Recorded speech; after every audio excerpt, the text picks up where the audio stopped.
Now this is exercise 12.9, question 9A on bearings. Now in this question you're asked to copy the diagram and mark in all the given information from this question, which I'll read in a minute. You'll then be asked to show that the triangle is right angled, and then you'll have to find the bearing that they're asking you to find. So the question says that a homing pigeon,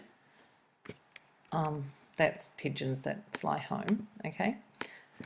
That the homing pigeon flew 7 kilometres from its home, so this must be the home here where it's starting, on a bearing of 37 degrees. So you can mark that information in on the diagram. So this will be 37 degrees in there. So this angle here is 37 degrees. And the pigeon flew 7 kilometres along that direction, so you can just mark that in along there. Okay, I'll just put that inside the triangle actually, because there's not much room outside the triangle. So the pigeon has flown 7 kilometres on a bearing of 37 degrees.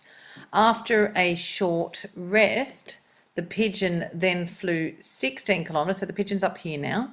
It then changed direction and it flew 16 kilometres to its destination on a bearing of 127 degrees. So we put in another north sign here, and now the pigeon is going to travel 127 degrees. So put a north sign, and from north go clockwise 127 degrees.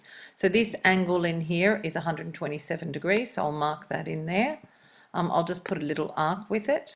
So I'm just marking that angle in there now. So that angle in there is 127 degrees. And the pigeon travels for 16 kilometres, so I'll just mark that in there. Okay, so we've marked the information given in the question on the diagram to its destination. So this is the destination down here, and this is home here. I'll just mark those with a H there and a D there. So we've marked in all the information on the diagram. We've done part 1. Now it says to show that the triangle is right angled. So we're going to have to show that this angle up here is a right angle. Now again, remember we've got a north sign there and another north sign there, so we can look at alternate angles. So if this angle up here is 37 degrees, then by using alternate angles like a backward Z, we know that this little angle in here is also 37 degrees. So I'll just mark that in on the diagram, and I'll also just move this 7 kilometre sign out of the way, because it's just getting in the way up there. So I'll just move that up there. But that distance there is 7 kilometres, and this angle in here is 37 degrees by alternate angles. So we've got all our information marked in there.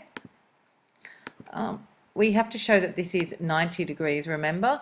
And just looking over here, we know that the angle from there to there is 127, and we need to find out this remaining angle in here. So if we start from north and go all the way around, so from north back to that line down there south, that's 180 degrees. So this little angle in here will be 180 minus 127 degrees, which is 53 degrees. So I'll just mark that in there. So this angle in here will be 53. So I've done that. We've got 53 there and we've got 37 there.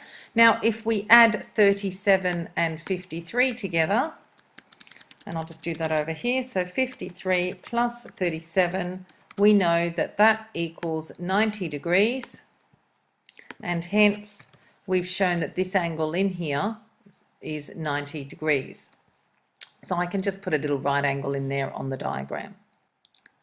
So I'm just marking that in now, just having troubles grabbing it. So I've got a right angle in there on my diagram.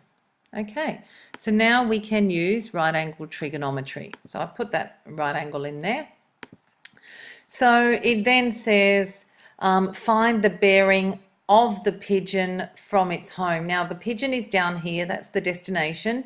This is the home there. So if we want the bearing of the pigeon from its home, we start from home, put a north sign and go clockwise. So I need this big angle here. So I'm just going to mark that in now. So the angle I need, I'm going to mark it in now. I need it from there. I'm going all the way around That's the angle I need there. So start from H, go north, put a naught sign in, which we've got, and go clockwise until you find the line on which the destination is sitting. Now I'm just going to put that in green or something, right, just so that it stands out a little bit more. And I'll just put an arrow on the end of the line so that you can see it clearly. Okay, all right, there we go. So we have to find that green, that angle marked in green there. So that's the bearing that we need to find. Now we know that this bit in here is 37 degrees. So the only bit that we're missing really is this bit in here. So I'm going to call that angle alpha. Actually, I'll call that angle theta there. And what we have to do, we're going to have to work out what theta is. Now, if you work out theta, remember we've got a right angle triangle there. We seem to have opposite and the adjacent side. So you can use tan to work out theta. I'm not going to do all the working out here. I'm just going to actually write down what theta is. So I'll just work that out. Now, I've just worked out theta by using tan theta is 16/7. So therefore theta is tan to the -1 of 16/7. And when I work that out to the nearest degree, I end up that getting that theta is 66 degrees. So I'm just going to mark that in there. So theta is 66 degrees. So then we can now work out the bearing of the pigeon from its home. So the bearing is marked there in green. So we can see that the bearing will be 37 plus 66, which adds up to, I'll just work that out. So when you add 37 and 66 together, you get a bearing of 103 degrees. Okay, so that's the end of that question. Sorry, we'll move that back into view. So that's our answer. The bearing is 103 degrees to the nearest degree.